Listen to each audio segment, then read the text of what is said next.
Reading your headlines, the Ministry of Disaster Management and Emergency says for the past few months has been working hard toward preparation. Turks and Caicos Islands is back on the CDC's travel advisory list at a level 3. And an extensive and engaging program is making headways to the TCI.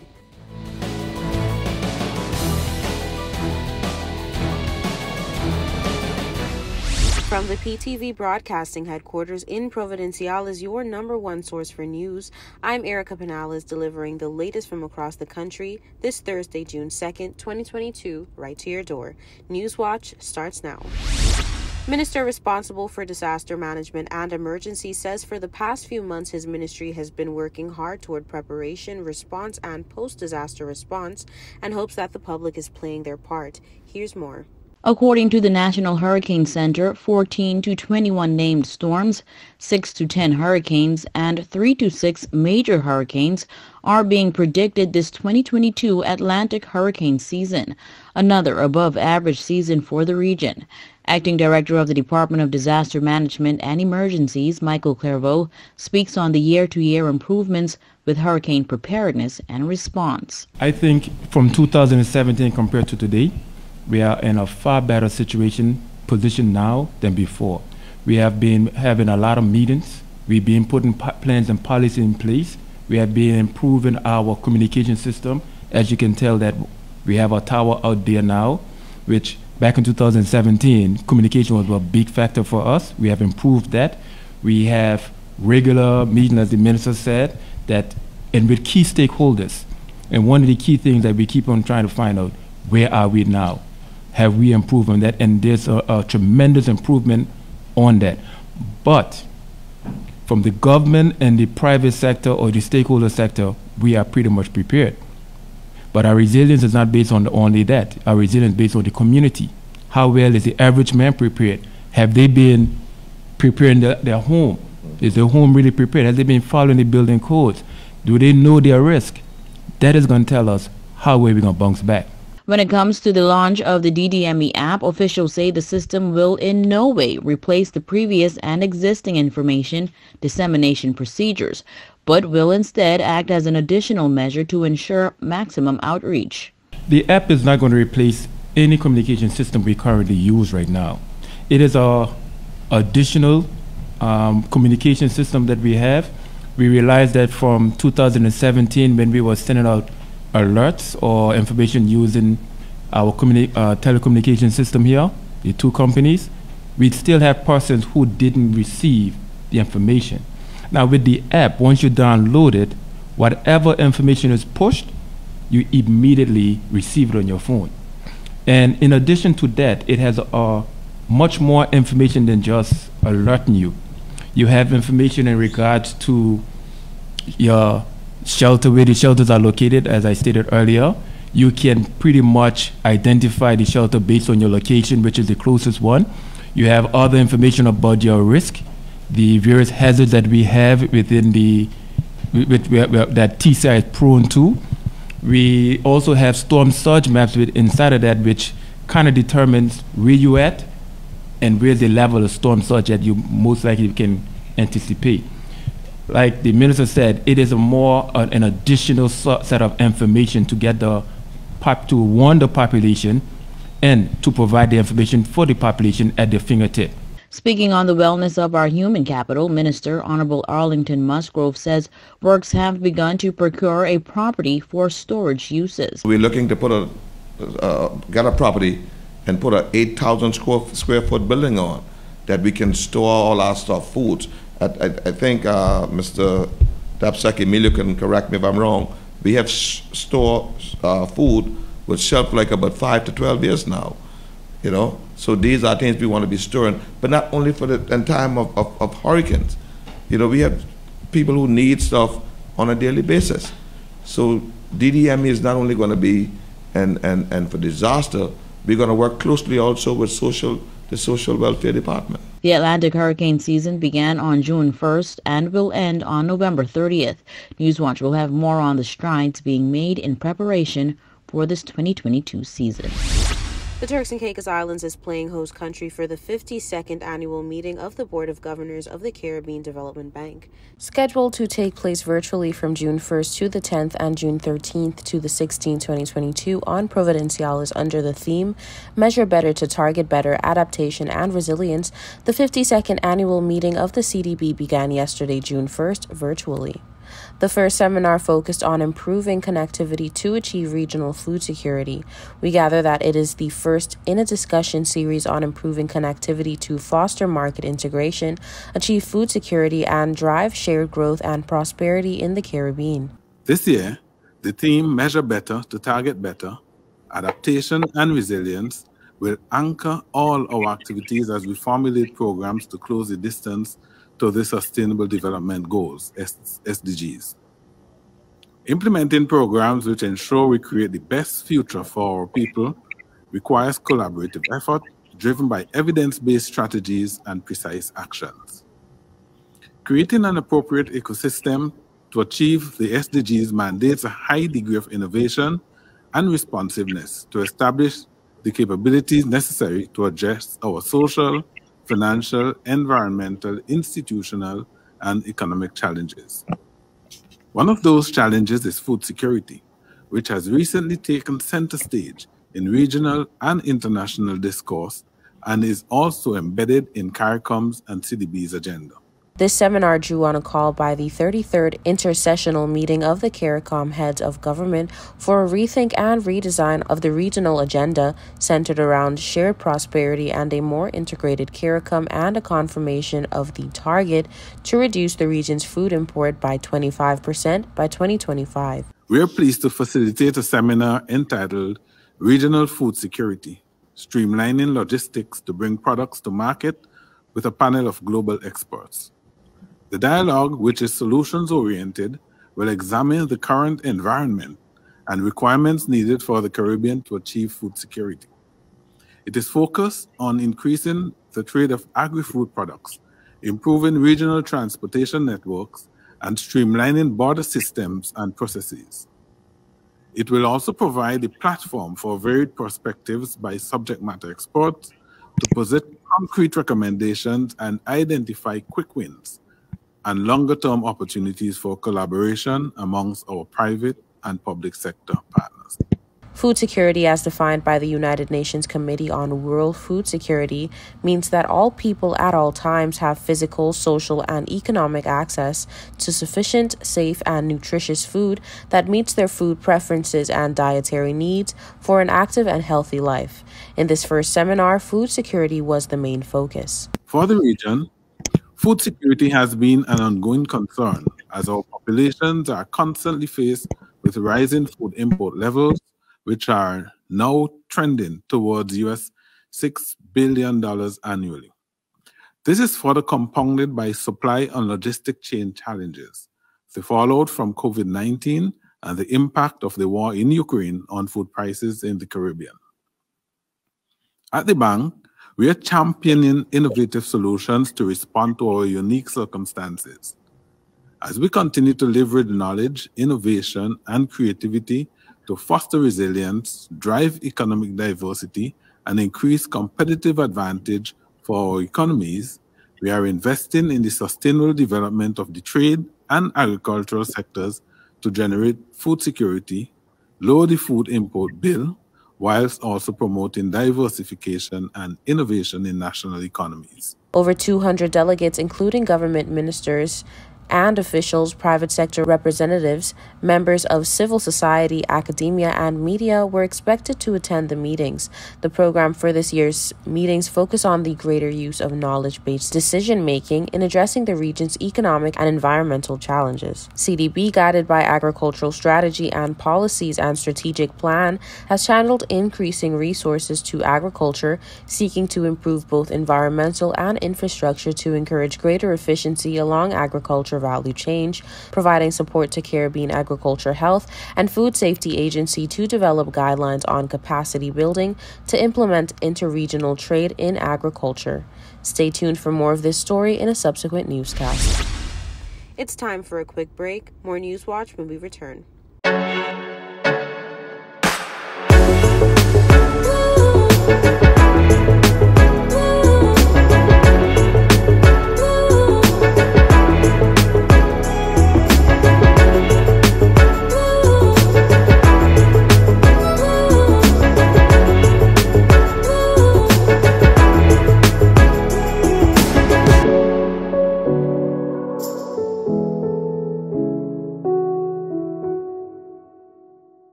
This is a reminder that all PTV service accounts are due on the first day of each month.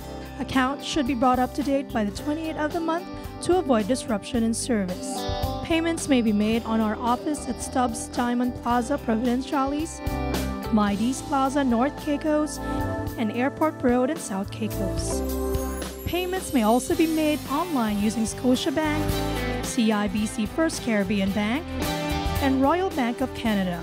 Please allow 3 business days for online payments to be processed. We thank you for your cooperation.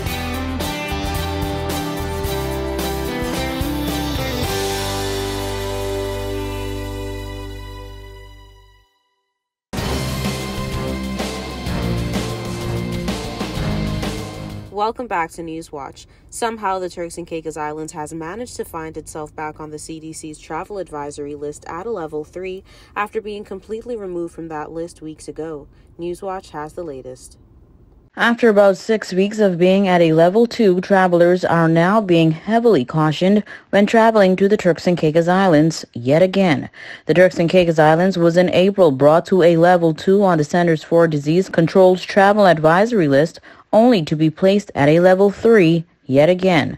The country's latest dashboard, May 22nd to 28th, showed a total of 30 cases, no hospitalizations. The former short-lived level 2 announcement couldn't have come at a better time back in April, as government was gearing up to relax some of the more complex COVID-19 prevention measures, such as travel protocol and the mask-wearing mandate, which were amended and recalled just shortly thereafter. The Level 3 listing takes over from Level 4 as the high-risk category, while Level 2 is listed as moderate and Level 1 low risk. Level 4 is now being reserved for special circumstances like extremely high cases, new variants, and healthcare infrastructure and provision concerns. At the moment, no countries are listed at Level 4. Along with the TCI, both Anguilla and Jamaica were added to that list on Tuesday. According to CNN, most of the Caribbean is listed as Level 3, with just a few exceptions like Cuba and the Dominican Republic, who are now at a Level 2. An extensive and engaging program is making headways to the TCI very soon. Here's more.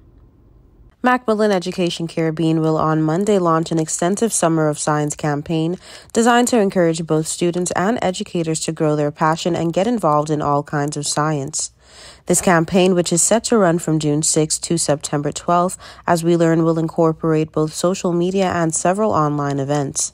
Spotlighting several of the titles in Macmillan Education Caribbean's extensive range of science series, the Summer of Science is a chance for both science educators and the Caribbean's budding young scientists to develop their skills and reignite their passion for this vital subject. From fascinating science facts and highlighting the work of Caribbean scientists across social media to webinars and discussions, the Summer of Science will harness materials from 5 of their popular science titles to bring this subject to life. The campaign will begin with a 2-week social takeover featuring inspiring Caribbean scientists such as Claire Durant from Barbados, in addition to a webinar hosted by Discover Science author Debbie Roberts. Later events include a panel discussion focusing on women in science, a social media spotlight on the science behind the Caribbean's incredible agriculture industry, and much more. With social media playing such an important part in access to information, the Summer of Science brings an element of infotainment to educators and students across the Caribbean. Through this extensive and varied campaign, we gather that Macmillan Education Caribbean hopes to capture the playful side of science, rejuvenating those in science education as they come to the end of the academic year. Towards the end of the campaign, Macmillan Education Caribbean will be making a special announcement. Students and educators are encouraged to follow the Summer of Science across Macmillan Education Caribbean's social media channels or visit their website for more information. Don't touch that remote. We'll be right back. Coming up next is your weather forecast. This is a reminder that all PTV service accounts are due on the first day of each month. Accounts should be brought up to date by the 28th of the month to avoid disruption in service. Payments may be made on our office at STUBBS Diamond Plaza, Providenciales, DEE'S Plaza, North Caicos, and Airport Road in South Caicos. Payments may also be made online using Scotiabank, CIBC First Caribbean Bank, and Royal Bank of Canada. Please allow 3 business days for online payments to be processed. We thank you for your cooperation.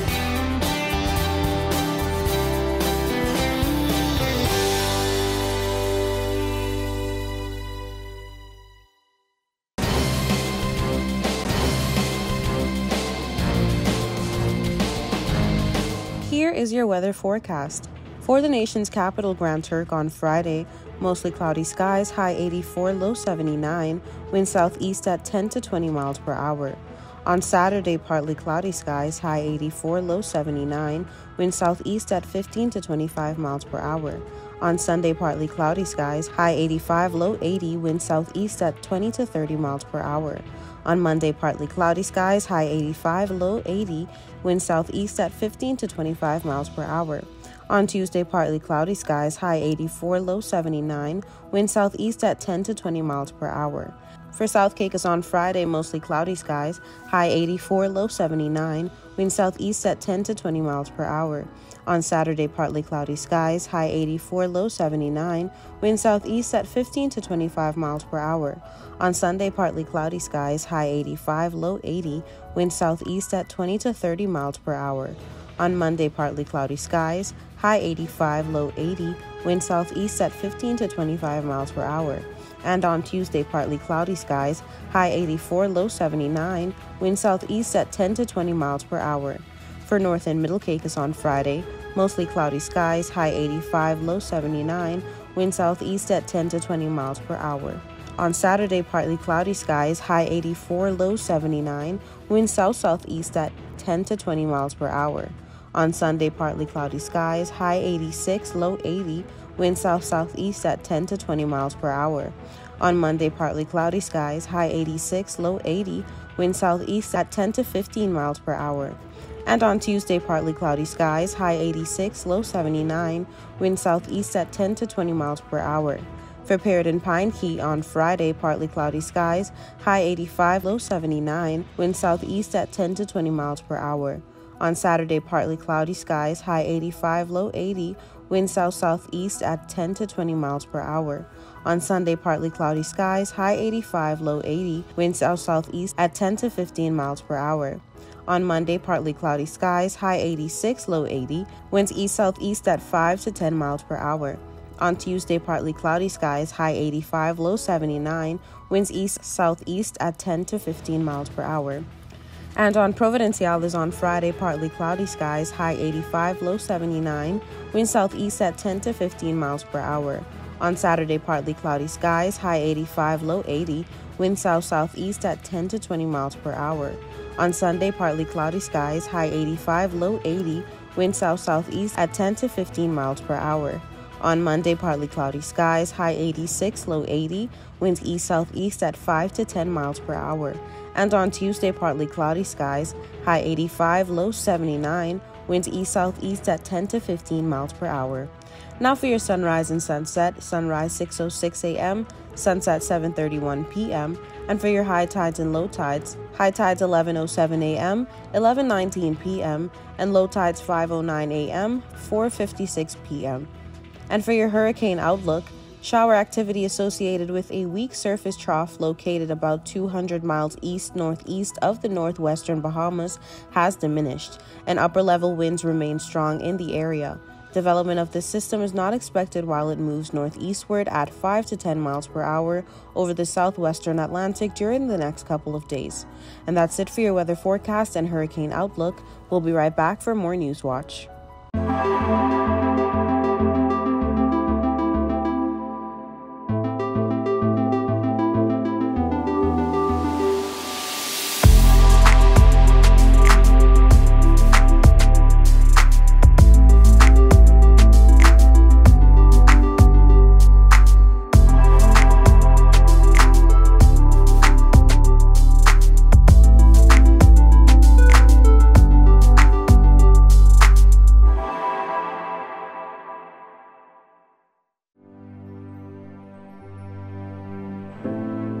Here at People's Television, we're more than just your leading news and entertainment services. We are spreading the gospel.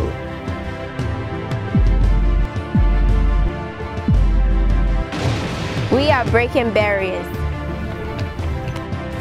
We are preserving the culture. Each one, teach one. We are committed to excellence. We're creating change. We are creating memories. We are the future. I am PTV. I am PTV. I am PTV. I am PTV. We are PTV. We are continuing the legacy. We are PTV.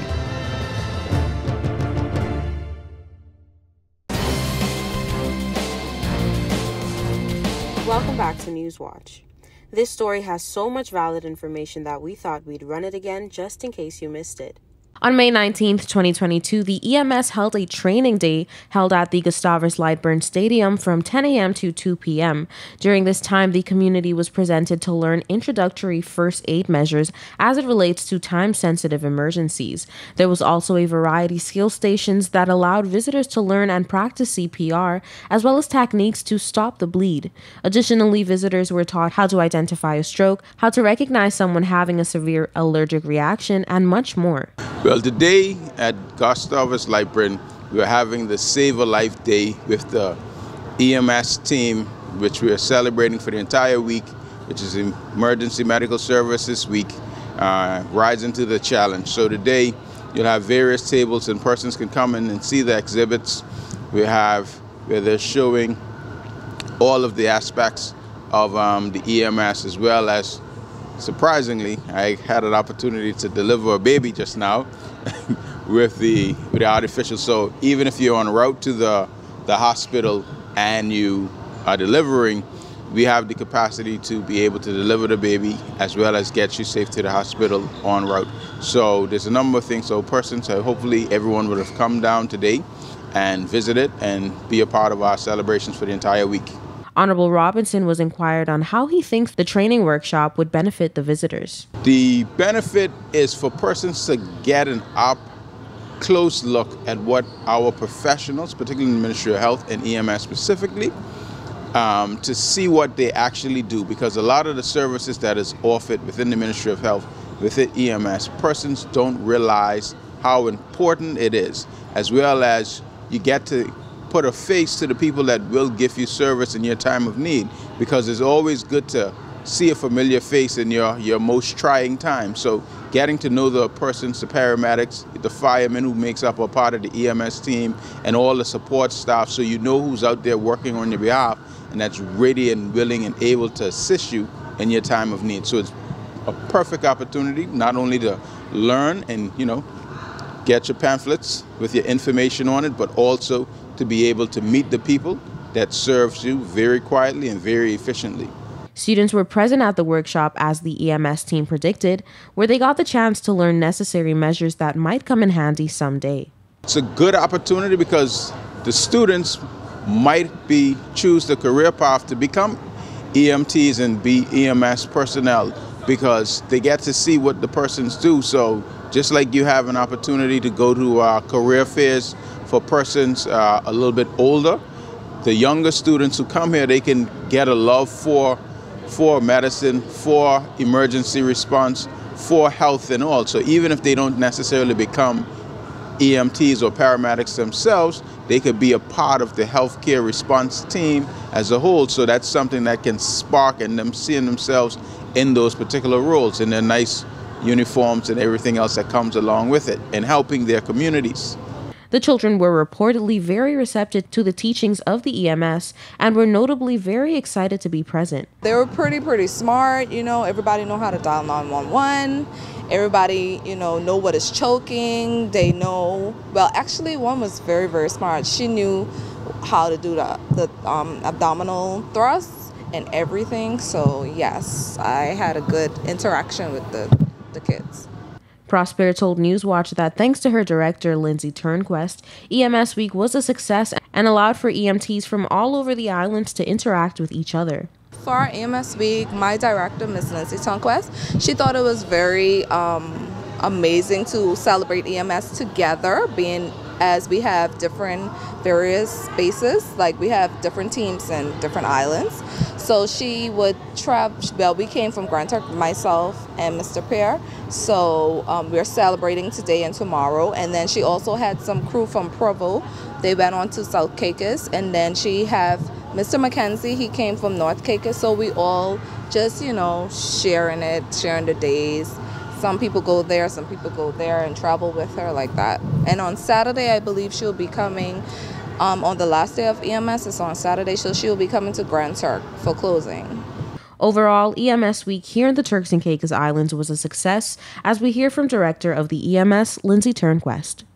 We've had an awesome opportunity by visiting North Caicos and Middle Caicos yesterday, and we had a ball with our primary school students. We're all about encouraging our youth to think about EMS as a career option.